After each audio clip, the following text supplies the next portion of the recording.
Before football and rugby, Rome had Harpastum, a fast, fierce ball game of strength, speed, and strategy that trained soldiers and thrilled spectators across the empire. Borrowing the cunning of Greek phaininda and the grit of episkyros, Rome's Harpastum unfolded on a chalked rectangle where two sides faced off across a center line. Teams flexed with the space, small when yards were tight, larger when soldiers wanted a harder workout. But the aim held steady. Seize the ball, hold ground, wear the other side down. The leather was compact and unforgiving, stuffed tight so it sat in one hand, ready to be palmed, feinted with, or whipped to a runner at the last heartbeat. From the first shout, the field filled with jostling shoulders, quick pivots, and sudden switches as carriers hunted seams and defenders closed ranks. The quickest pass was the safest pass. The bravest step was the one taken just before the clinch. There were no goalposts to aim at and no tidy list of infractions to recite. Possession, position, and resilience mattered more than formal scorekeeping. The side that controlled the ball dictated the rhythm, surging, pausing, drawing opponents into traps, then bursting into gaps with sharp handoffs. A good captain read the ground like a chessboard, sensing when to lure defenders toward a touchline and when to switch play with a sudden diagonal.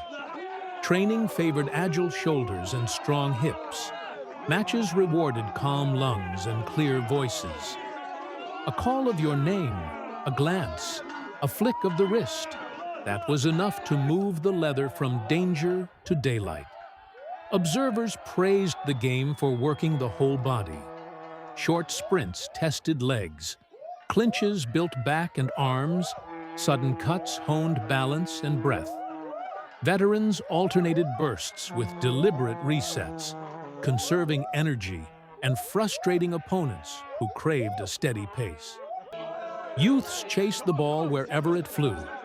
Older hands saved steps, winning time and space with angles instead of speed. Above all, everyone learned to fall well. Chin tucked, shoulder rolled, hands protecting the prize as the earth rose to meet them. Deception sat at the heart of practice. A carrier sold a false pass with shoulders and eyes, then tucked the ball and spun toward daylight. Another feint lifted the palm high as if to sling long, then dropped it short to a cutter slipping inside. Teams cooked up signals, raised brows, a snap of the fingers, a quick bark, to unlock rehearsed patterns. In crowded scrums, the blind throw reigned, a short, soft toss behind the hip to a trailing teammate who called only when the ball was already safe.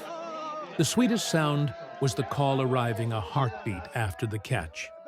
Because the ball was small, handwork mattered more than heavy kicks. Passing tempo set the tone. Crisp exchanges pulled defenders like loose threads. Slow ones invited trouble. Feet still had work to do. Taps to trap and reset. Toe nudges to wriggle out of a clinch. Smart dribbles into space before the clean handoff. On firm ground, a true bounce could beat a grab. On dusty soil, players learned the dead drop, letting the ball thud and die before scooping as a pursuer overran. The best carriers kept the leather high enough to deny snatches, but low enough to pass in a blink. Fields varied, and so did house customs.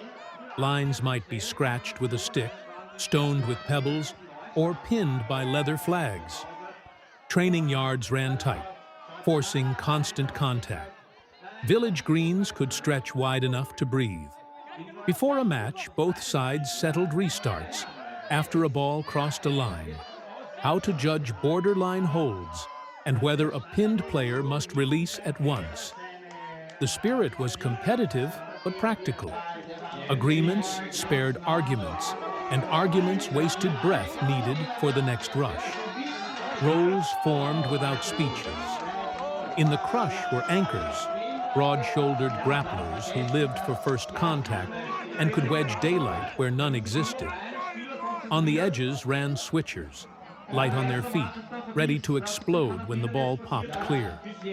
Between them floated steadiers, the calm passers who stitched phases and rarely lost their base.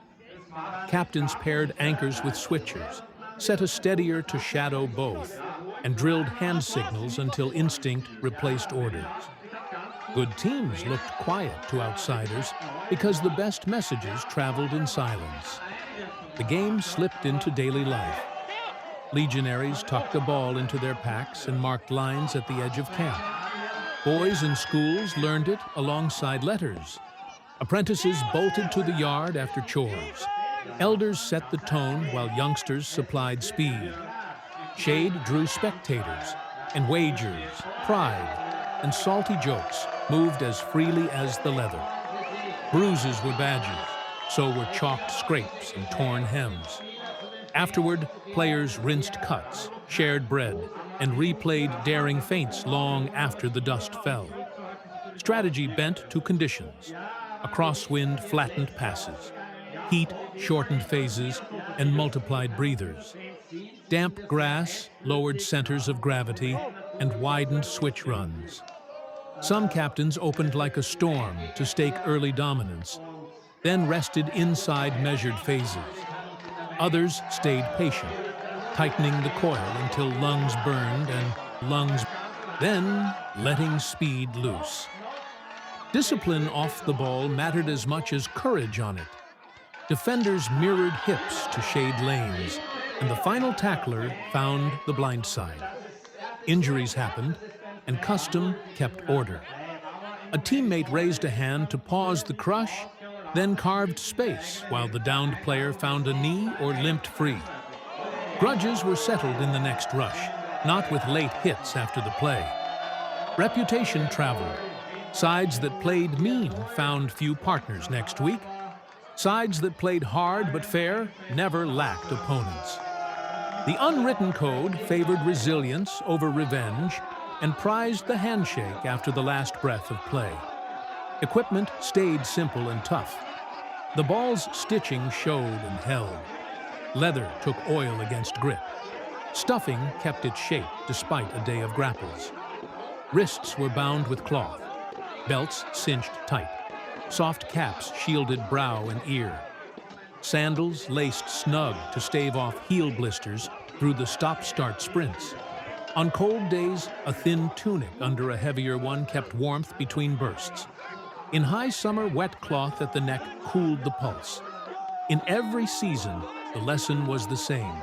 Seize, hold, pass, recover.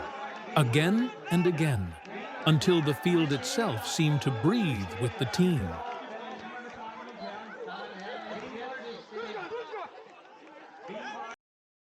All materials have been developed under the Erasmus Plus program as part of the S.P.Q.R. project.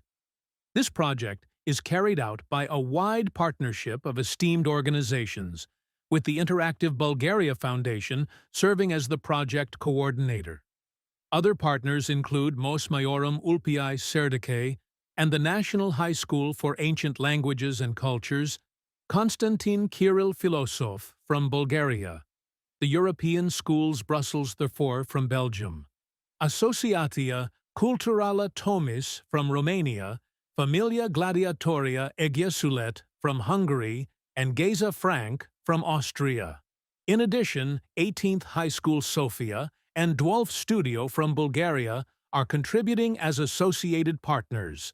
Thank you for watching, and we look forward to exploring more of history's fascinating chapters together.